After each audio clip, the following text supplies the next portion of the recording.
출애굽기 21장은 이스라엘이 지켜야 할 법에 대해서 알려줍니다. 히브리인 종에 관한 법, 폭행에 관한 법, 살인을 저지른 짐승에 관한 법이 주된 내용입니다. 1절은 이 법은 모세가 이스라엘 앞에 세울 법규라고 알려줍니다. 이것은 이스라엘에게 공포하고 시행시킬 법이라는 의미로 이해할 수 있습니다. 이 법은 이스라엘에서 공포되고 시행됐던 모든 법을 뜻하는 것이 아닙니다. 십계명에 제시된 신앙 원칙을 일상생활 가운데 발생하는 사례를 통해서 적용하게 만드는 것이 목적입니다. 이런 점에서 오늘 본문 출애굽기 21장의 법은 결의법 혹은 경우법입니다. 만약 어떤 일이 발생한다면 이렇게 해야 한다는 규정을 하고 있기 때문입니다. 경우를 언급한다는 점에서 이것은 보편적인 상황이 아니라 특수한 상황에서 적용되어야 하는 법이라는 점을 알 수 있습니다. 제일 먼저 언급된 특수한 상황은 히브리인 남종을 산 경우입니다.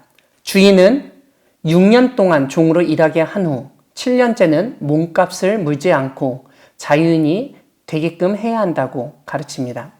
만약 그가 결혼하지 않은 상태 그대로 있었다면 혼자 나가면 됩니다. 만일 결혼했었다면 그의 아내와 함께 나가야 한다고 알려주십니다. 그런데 만일 그 남종이 주인과 아내와 자녀를 사랑하여 홀로 나가 자유인이 되지 않겠다고 한다면 주인은 재판장에게 그 남종을 데려가야 한다고 설명합니다. 문이나 문설주 앞에서 그 남종의 귀를 뚫어야 한다고 합니다. 그러면 그 남종이 종신토록 섬기게 될 것이라고 언급하십니다. 7절 이하는 자기의 딸을 종으로 팔았을 때 그 여종은 남종의 경우와 다르다는 점을 알려줍니다. 남종과 다른 이유는 단순히 노동력을 제공하는 것만이 아니라 주인의 아내 혹은 첩, 주인 아들의 아내가 되기로 약속하였기 때문입니다. 여종과 약혼한 주인이 그녀를 기뻐하지 않는다면 처음에 딸을 종으로 팔았던 아버지가 도로 찾아가도록 허용해야 한다며 외국인에게 팔아서는 안 된다고 명시하고 있습니다. 여종을 아들의 아내로 약혼하게 했을 경우 주인은 그 여종에게 딸과 같이 대우해야 한다고 알려줍니다.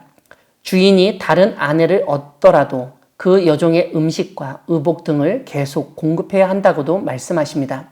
이렇듯 주인이 여종의 삶을 책임져야 한다는 말씀은 하나님이 철저히 약자의 편에 서시고 약자의 권리를 보호하시는 분이시라는 점을 잘 보여줍니다. 오늘 본문 두 번째 내용은 폭행에 관한 법입니다. 반드시 죽여야 할 범죄로 고의 살인, 부모 폭행이나 저주, 납치가 언급됩니다. 이 외에 폭행으로 상해가 있을 때 손해를 배상하게 하고 종을 폭행해 사망에 이르렀을 경우 형벌을 받게끔 정하십니다. 임신한 여성을 폭행해 낙태하게 되었을 때 남편이 요구하는 대로 배상해야 합니다. 특별히 폭행 관련법에는 우리가 잘 아는 눈에는 눈, 이에는 이라는 고대 사회의 보복 원리가 언급되고 있습니다. 이러한 보복법을 흔히 동해복수법이라고 부르는데 손상된 신체의 동일한 부분이 손상을 입도록 하는 복수 방법이라는 의미입니다. 이것은 복수를 부추기려는 것이 아니라 오히려 과도한 복수를 금지시킨 것으로 이해해야 합니다. 즉, 손가락을 다치게 했다고 가해자의 손 전체를 못쓰게 만들어서는 안 된다는 뜻입니다. 오늘 본문 마지막 부분은 살인을 저지른 짐승을 처리하는 법입니다. 사람을 죽인 짐승은 반드시 죽여야 하며 주인이 벌금을 내야 한다는 점을 알려줍니다.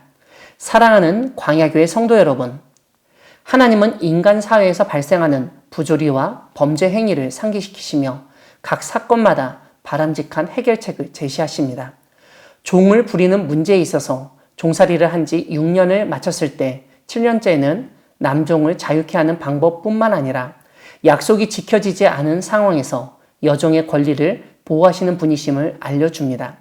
무엇보다 종은 주인이 마음대로 할 수 있고 심지어 외국인에게도 팔 수 있다고 생각했던 고대 사회에서 하나님은 종의 생존권을 지켜주시고 주인이 함부로 할 수 없도록 법으로 규정해 놓으신 점을 우리는 기억해야 하겠습니다.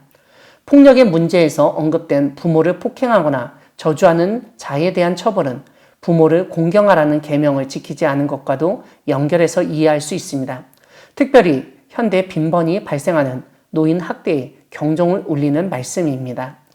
눈에는 눈, 이에는 이라는 동해 복수법은 고대 근동 문화에서 자행되어졌던 무자비한 가중처벌에 철퇴를 가한 하나님의 정의를 보여줍니다. 오늘날 자신의 힘으로 과도한 처벌을 하려고 하거나 더 큰 손해를 입히려는 인간의 악한 마음을 제어시키는 의도가 담겨 있다고 할 수 있습니다. 우리 주변에서 발생하는 일들에 적절하게 대처하고 해결하기를 원하시는 하나님의 뜻을 받아들여 매사에 공정하도록 노력해서 공평과 정의의 하나님 나라를 세워가는 여러분 되기를 바랍니다. 아멘.